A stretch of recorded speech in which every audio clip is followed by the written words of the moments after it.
बच्चों कहानी का आदर्श वाचन करते हैं, लेकिन आदर्श वाचन के साथ साथ मैंने इसकी एक्सप्लेनेशन अर्थात इसकी व्याख्या साथ साथ लिखी हुई है।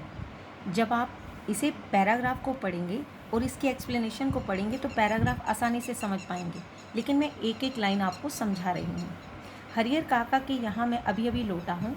कल भी उनके यहाँ गया था, लेकिन ना तो कल ही कुछ कह सके ना आज ही। दोनों दिन उनके पास मैं देर तक बैठा रहा, लेकिन उन्होंने कोई बातचीत नहीं की। यहाँ हरिहर काका कहाँ गए थे?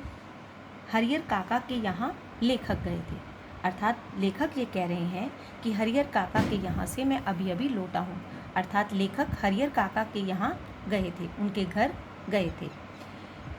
कल भी मैं उनके यहाँ गया था, वो बता रहे हैं कि वह कल भी उनके यहाँ गया था, लेकिन कल भी उन्होंने कोई बातचीत नहीं की और आज भी।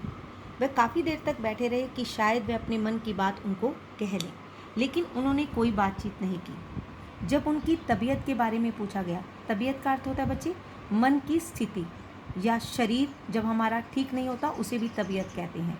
एक वर्ड के दो मीनिंग होते हैं ना, तो यहाँ पर मन की स्थिति के बारे में बताया गया है। तबीयत के बारे में पूछा तो उन्होंने सिर उठाकर एक बार मुझे देखा कि वह क्या पूछ रहा है, फिर उन्होंने सिर झुकाया और मेरी ओर देखा। हालांकि उनकी एक नज़र ही बहुत कुछ कह रही थी, अर्थात उनकी दुख, उनकी पीड़ा उनकी नज़रों में साफ नज़र आ रही थी। जिन यंत्रणाओं के बीच वह घिरे थे, अर्थात जिस कष्ट के बीच में वह घिरे थे, अर्थात जैसी उनकी मनस्थिति थी में वह जी रहे थे, उनमें आंखें बहुत कुछ कह रही थी। मुंह खोलने की ज़रूरत नहीं थी, अर्थात उनका दुख उनकी नज़रों में दिखाई दे रहा था, उनकी आंखों में दिखाई दे रहा था। मुंह खोलने की ज़रूरत नहीं थी, अर्थात मुंह से कहने की ज़रूरत नहीं थी, अर्थात ये साफ नज़र आ रहा था कि वे बहुत दुखी थे, अर्थात उनकी मन स्थिति बहुत पीड़ा में थी। इसलिए इस पैराग्राफ की जो ये व्याख्या है, जो मैंने एक एक लाइन समझाई, इसे मैंने लिख भी दिया है। हरिहर काका की ज़िंदगी से मैं बहुत गहरे से जुड़ा हुआ था, अर्थात बहुत डीपली जुड़ा हुआ था। उनके साथ मेरा गहरा लगाव था। अपने गांव में जिन चंद लोगों को मैं सम्मान देता था, रिस्पेक्ट देता था, उनमें से हरिहर काका भी एक थे।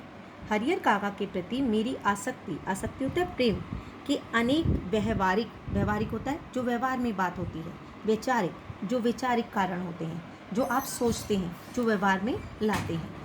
उनमें प्रमुख दो कारण थे। एक तो यह कि हरिहर काका मेरे पड़ोस में रहते थे। पहला कारण ये था कि वह पड़ोस में रहते थे, इसलिए वह मेरे गहरे दोस्त थे। दूसरा कारण यह था कि मेरी माँ बताती है कि हरिहर काका बचपन से मुझे बहुत दुलार करते थे, अर्थात बहुत प्रेम करते थे। अपने कंधे पर बैठाकर घुमाया करते थे। जो बहुत प्यार करता है तो वो उसे कंधे पर घुमा सकता है, जैसे मम्मा या पापा। एक पिता अपने बच्चे को जितना प्यार करता है, उसी तरह हरिहर काका भी मुझे प्यार करते थे। और अब मैं सियाना हो गया था। सियाना का अर्थ होता है मैं समझदार हो गया था। तब मेरी पहली दोस्ती हरिहर काका के साथ हुई।